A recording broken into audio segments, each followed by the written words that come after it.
Congress party తరఫున మేము అడుగుతున్నాం. చంద్రబాబు నాయుడు కూటమి ప్రభుత్వాన్ని తిరుమల తిరుపతి దేవస్థానంలో పనిచేస్తున్నటువంటి ఉద్యోగస్తులందరికీ, అర్చకులందరికీ అలిపిరి నుంచి పేరూరు దాకా 5 సెంట్లు భూమి జర్నలిస్టులకు కూడా ఇవ్వమని మేము డిమాండ్ చేస్తున్నాం. గత సంవత్సరంగా 30-40 సార్లు మేము ఇక్కడికి వచ్చి నిలబడ్డాం. చంద్రబాబు నాయుడు గారికి ఏమి చీమంతా కూడా కుట్టినట్టు లేదు పాపం.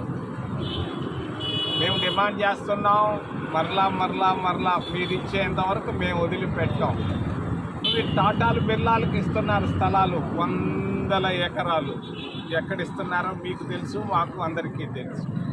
మేము అడుగుతుంది అక్కడ కష్టపడి పనిచేస్తున్నటువంటి అర్చకులు, కష్టపడి పనిచేస్తున్నటువంటి ఉద్యోగస్తులకి, వీళ్ళకి 5 సెంట్లు స్థలం ఇవ్వాలి, ఇచ్చి తీరాలి. ఇది ప్రభుత్వం తప్పదు.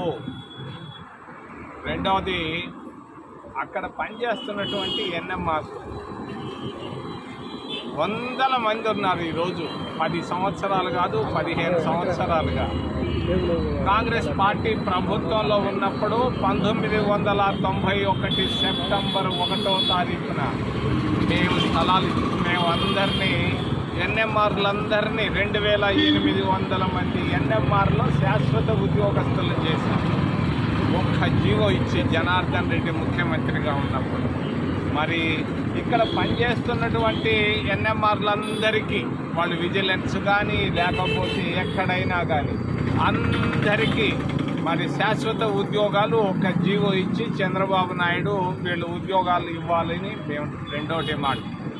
మూడోది, మేము గత చాలా సంవత్సరాలుగా అడుగుతున్నాం. కొండపైన అంగళ్ళు ఎవరబ్బ సొత్తు ఇది?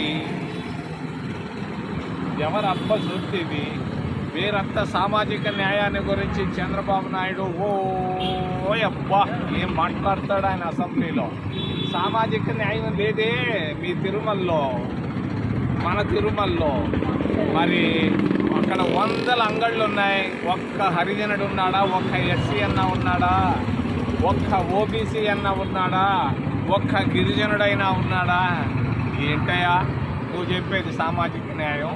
ఆపేసి మరి మాటలు మాట్లాడటం ఆపేసి పని చేయవయ్యా. ఆడేందయ్యా యోగా? ఏందయ్యా నువ్వు చేసేది, చూపించేది? పిచ్చి ఆలోచనలు చంద్రబాబు నాయుడు ఆపేసి రాష్ట్రంలో ఉన్నటువంటి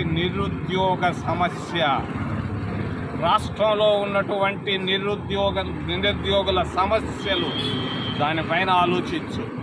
పిచ్చి యోగాలు, ఫాదర్స్ డేలు, మదర్స్ డేలు ఎన్ని ఆపేసి కొంచెం శాశ్వతంగా బిడ్డలకు సహాయం చేయి. ఒక్కొక్కరు బీటెక్లు పాస్ అయిన వాళ్ళు 1000 మంది ఉన్నారు. టీటీడీలో ఉద్యోగాలు ఉన్నాయి. ఉద్యోగాలు వాళ్ళందరికీ ఏమి నీదేం పోయింది? ఇదే ప్రభుత్వం అంటే? చంద్రబాబు నాయుడు ప్రభుత్వం పైన వ్యతిరేకత విపరీతంగా మొదలైపోయింది. ఏమీ లేదు. ఒక్కరో మీడియాలో మేనేజ్ చేస్తున్నాడు, మీడియా మేనేజ్మెంటు మా ట్రిక్కులు చేస్తున్నాడు తప్ప చంద్రబాబు నాయుడు కూటమి ప్రభుత్వం కూలిపోయింది ప్రజల మనసుల్లో. చాలామంది ప్రజలు నాడి పట్టుకోలేకపోతున్నాడు. చంద్రబాబు నాయుడు కూడా నాడి పట్టుకోలేకపోతున్నాడు. ఫెయిల్ అయ్యాడు. ఈ ఒక్క సంవత్సరంలో నేను అనుకోలేదు నా మిత్రుడు ఇంత ఫెయిల్ అయిపోతాడని. కంప్లీట్గా ఫెయిల్ అయిపోయినాడు. ఆయన ఎక్కిరిస్తున్నాడు జగన్మోహన్ రెడ్డి, నీకు 11 సీట్లు. నీ పరిస్థితి కూడా అదే పరిస్థితి. చంద్రబాబు నాయుడు గారు, ముఖ్యమంత్రి గారు, జాగ్రత్త. వెంటనే ఇళ్ల స్థలాలు ఇవ్వు. నువ్వు 25 ఎకరాలు మొన్న ఎవడికో ఇచ్చావు, మొన్న ఆర్డర్ వేసి ఉండవు, తప్పది క్యాన్సిల్ చేయి.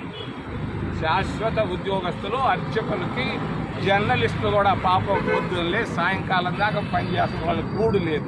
వాళ్ళకు కూడా 5 సెంట్లు అక్కడే అలిపిరి దగ్గర ఇవ్వాలని నేను రాష్ట్ర ప్రభుత్వాన్ని ఏలెత్తి చూపిస్తూ సున్నితంగా అడుగుతున్నాను. ఏదైనా ప్రశ్నలు ఉంటే అడగమని చేతులెత్తి ప్రార్థిస్తున్నాను.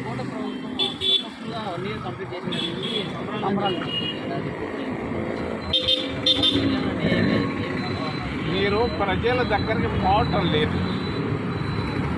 అది సమస్య. ప్రజల నాడి మీకు తెలియదు. నేను ఈరోజు 6 కేంద్రాలకు వెళ్తున్నా. ప్రజా నాడిని నేను చూసి చెప్తున్నా, కంప్లీట్ వ్యతిరేకత ఉంది.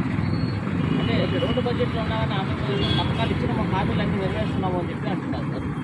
వాళ్ళు ఎన్ని చెప్పుకున్నా ప్రజల్లో వ్యతిరేకత ఇంత ఉంది.